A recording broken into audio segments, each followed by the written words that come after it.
Good morning, I'm Tim. I am the Tinkering Turtle. Today we're going to do the review for the Vanpowers UrbanGlide Pro. This is a really nice bike. I put over 80 miles on it. I can say that the torque sensor does make a difference, and we will talk about that more as we go along. Today I went over the features in the last video, so today I'm not going to go over a lot of the features. I'm going to talk about the overall build quality. I'm going to talk about the brakes, the speed, range that I've kind of figured out, and basically give you a sense of the difference between a torque sensor and a cadence sensor or a speed sensor. Cadence and speed sensor I kind of use interchangeably, but the torque sensor is a different beast, and I want to talk specifically today about how that affects your ride. So let's get out on the road, ride to I got a good spot picked out to do the review. I'm going to ride out there. We'll sit and talk for a few minutes. Hopefully this won't be a super long video, and I can get the information across for this honestly pretty wonderful bike. Let's get to it.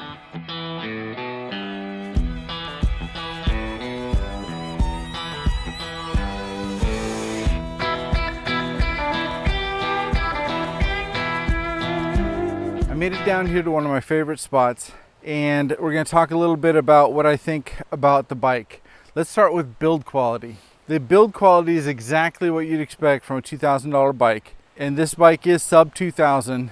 I think you can get deals on it now and then, but at the time of this filming, it is sub $2,000. The welds are excellent. The finish is beautiful. The only drawback that I see, and it's not really a drawback, is that the power for the 500 watt motor goes through the axle, giving you a hollow axle. A lot of the newer bikes that I've been reviewing put that connection below the axle, and then the axle is a solid piece, which I do prefer, but honestly, anecdotally, I don't know that there's a big difference in the bike. I haven't noticed any drawbacks to doing it that way, so I really can't ding it for that. A lot of bikes do go through the center of the axle, but that is a point where the wires turn, and they've got a little spring that goes around the wires, and that can cause issues over time. But you know, other than that one little thing, and it is a minor thing, the build quality in this bike is really good. You got the aluminum fenders, you got beautiful paint. It's really nice.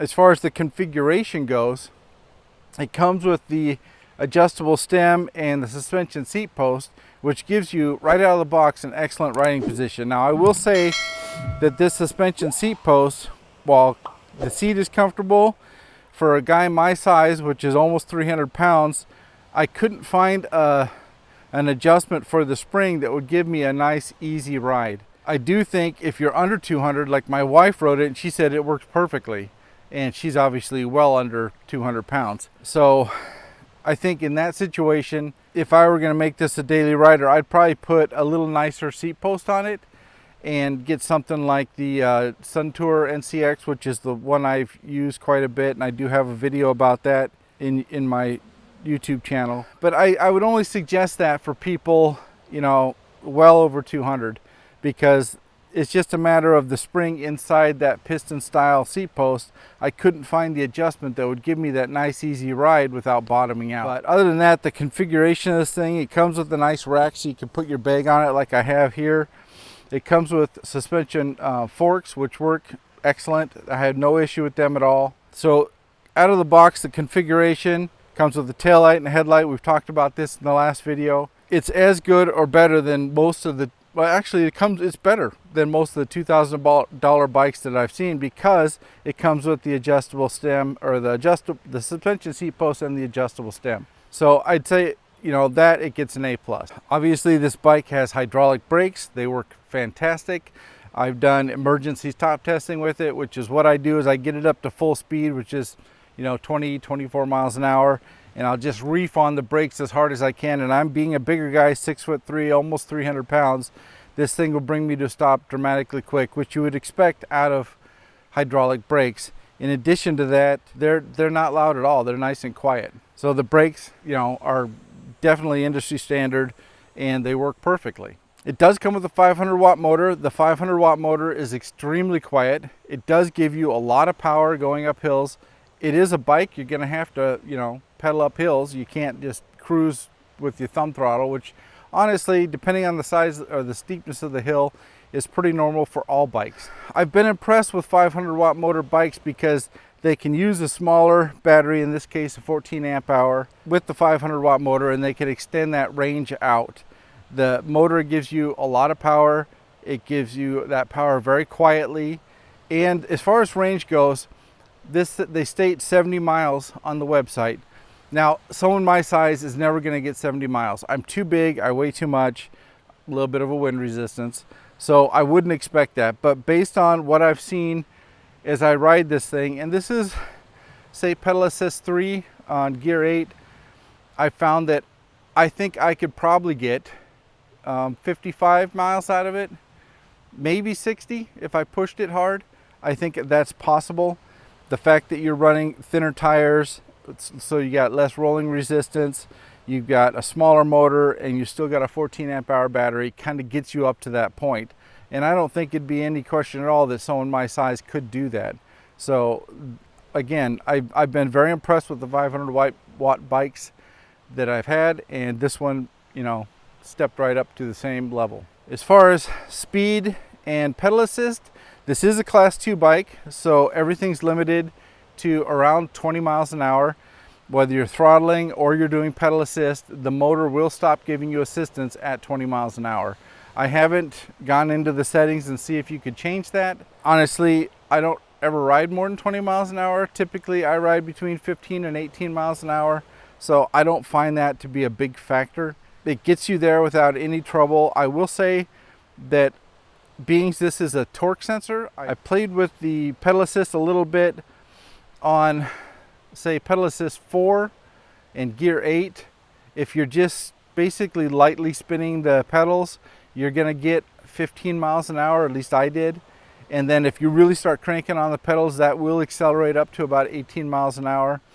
If you kick that down to pedal assist 1 and turn your gears down, say you're in a crowd of people and you want more control as you go in and out of people, it'll drop down to about 10 miles an hour and you'll have a lot of control. And it's a really, being with the smaller tires, it's a very nimble bike, so you have no issues at all. And even if you turn the pedal assist off and you go down to level 1 or 2, the micro adjust cassette on the back of this thing gives you so much control at slower speeds. This bike doesn't even, they say it's a 70-pound bike.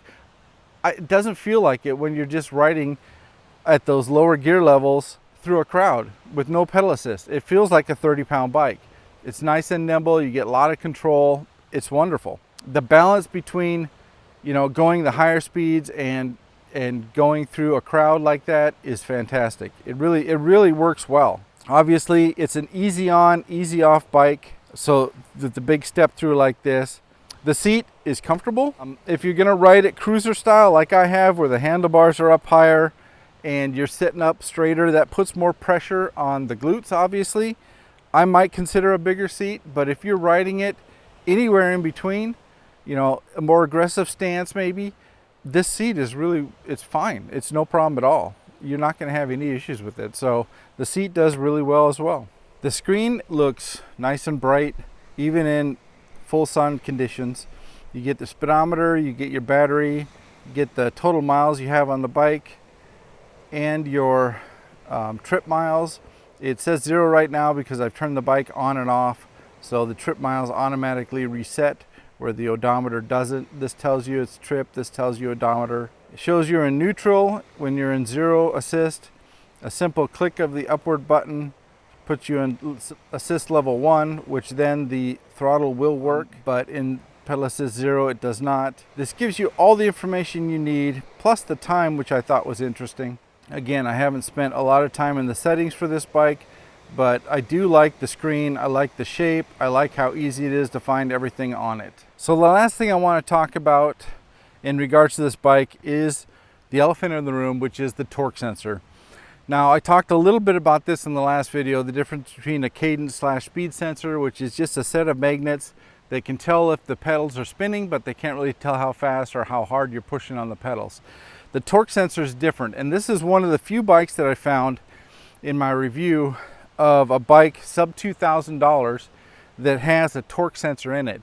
And the torque sensor is phenomenal. I've never ridden a bike with a torque sensor before. This is the first one, and I absolutely love it. And here's why. When you're riding a bike with a cadence sensor on it, you tend to set it for a pedal assist and then you just pedal, and you can pedal hard or you can just spin the wheels and you'll get the same level of power. That's not the case on a bike like this. You can just basically spin the wheels with the torque sensor and you'll get, say for example, if I'm in pedal assist 4, gear 8, and I just spin the pedals, I'll go about 15 miles an hour. But if you put any real effort into the pedals, that's going to quickly jump up to 18 miles an hour. So, and it makes you feel like Superman when you're pushing on the pedals and it's giving you all that extra energy going forward. It's fantastic. I find that when you get the seat in the right position, you push forward on the pedal and down, this thing just goes, and it's such a cool feeling. You feel like you're 6 again and you're on that little teeny bike and you're just cranking it. Oh, I love it. As a result, the torque sensor tends to give me a little bit more exercise for the distance that I ride. Not a lot more, not enough that burns up the muscles in your thighs or anything like that, but at the end of it, I definitely feel like my heart rate's higher. I feel like my legs have gotten a little better workout. I feel like I'm in better shape after riding this almost 90 miles now. I feel like I'm in better shape. I love the torque sensor in this thing. And I have found a couple bikes with torque sensors that are sub $2,000. This is one of the first ones I've actually got to play with, and I think it's pretty cool. It's going to be hard not to want to ride this every now and then just to get your heart rate up. Now the bikes that I've kept, I love them, but the torque sensor in this makes such a big difference. I was surprised how much, because it definitely feels like you're riding a bike again and not just say a moped or a scooter that you're cruising along down to the beach. If that is something you want to do, you just want to sit and spin the wheels and get the power, this will do that. It just slows down a little bit. If you put any pressure on the pedals, then you accelerate. And that I found I use the actual throttle a lot less because of that feature. If I wanted to go from say 15 miles an hour up to 18, I just pedal a little harder. And as soon as that resistance feels into the pedal, you can feel the bike surge forward, and it's a great feeling. It is a very natural feeling, and I think that is underestimated when you start looking at bikes like this, because it will give you that extra exercise without actually, being like you're on a 70-pound bike. It just doesn't, this bike doesn't feel like a 70-pound bike. I'd be surprised that if you got on this and went for a ride without any battery or pedal assist, you'd have any issue at all. The tires run smoothly, the rolling resistance is fantastic. It's really pretty cool ride, especially with that torque sensor in it. Anyway, that's my review of the Vanpowers UrbanGlide Pro.